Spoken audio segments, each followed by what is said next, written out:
Well, I'm pretty excited about the fundraising luncheon in the Windsor Hotel Ballroom in Melbourne on the 24th of August, Friday the 24th of August at 12 noon. And I'm excited because it's in support of such a fantastically worthy community project.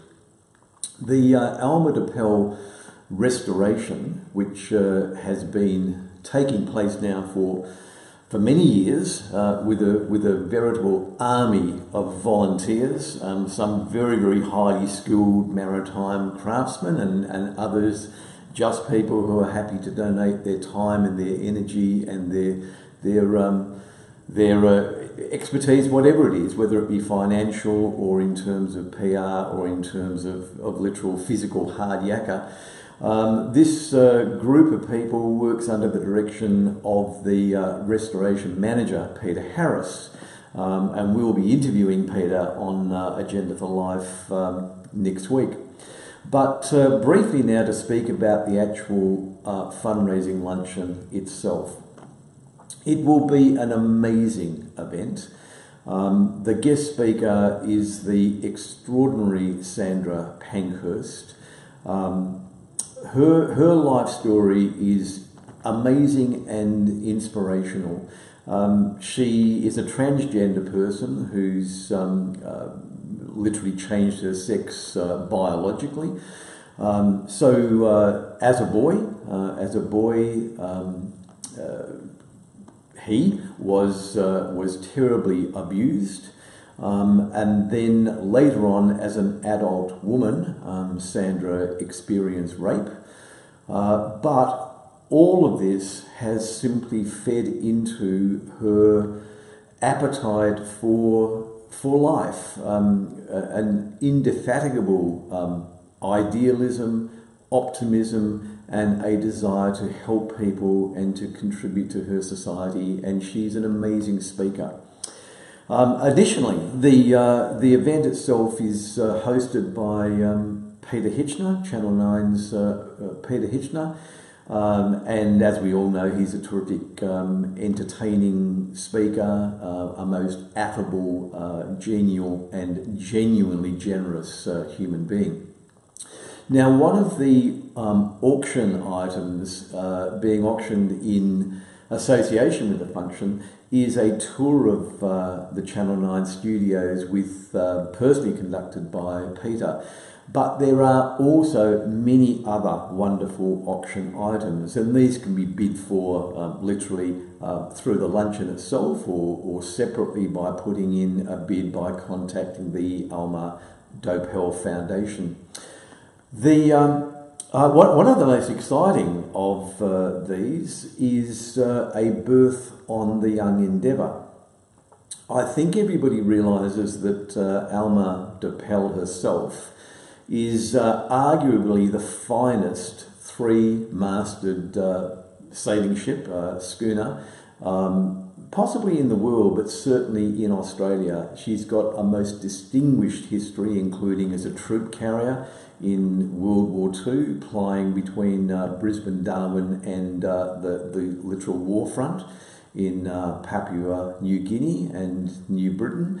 But apart from her earlier life as a cargo vessel, initially just full sail and then with the assistance of some diesel engines as well, possibly her greatest role has been as a training ship for young people, providing leadership and training opportunities for 15 to 19-year-olds in a real-life crew and team environment, not a simulation exercise, under the guidance of very skillful sailing people and leadership development people as well.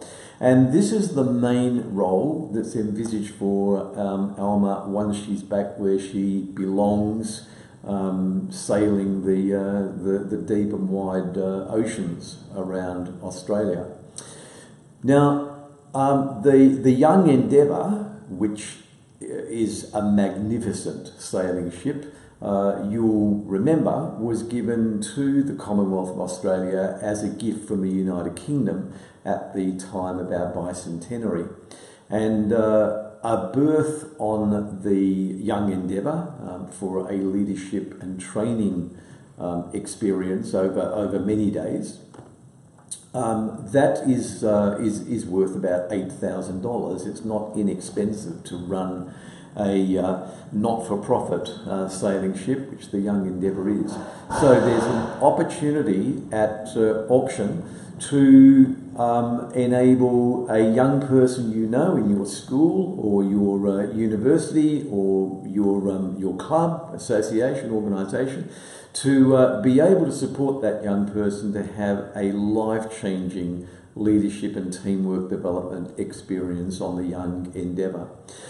Some of the other items are very maritime oriented. There's a different kind of opportunity for you and maybe a group of friends or colleagues from work to bid for a crew experience on the Kookaburra. The Kookaburra, of course, being one of the America's Cup Australian yachts, which was particularly competitive in her day. So she's still on the water and still hosting still hosting crew training exercises.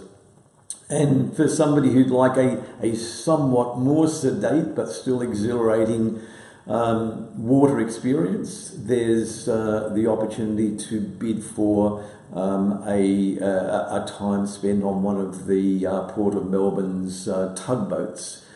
There are many other items of interest too. But what I would say is that if you can attend this event on Friday the 24th of August to support the Alma Doepel restoration project, that would be wonderful and it will be so enjoyable and interesting.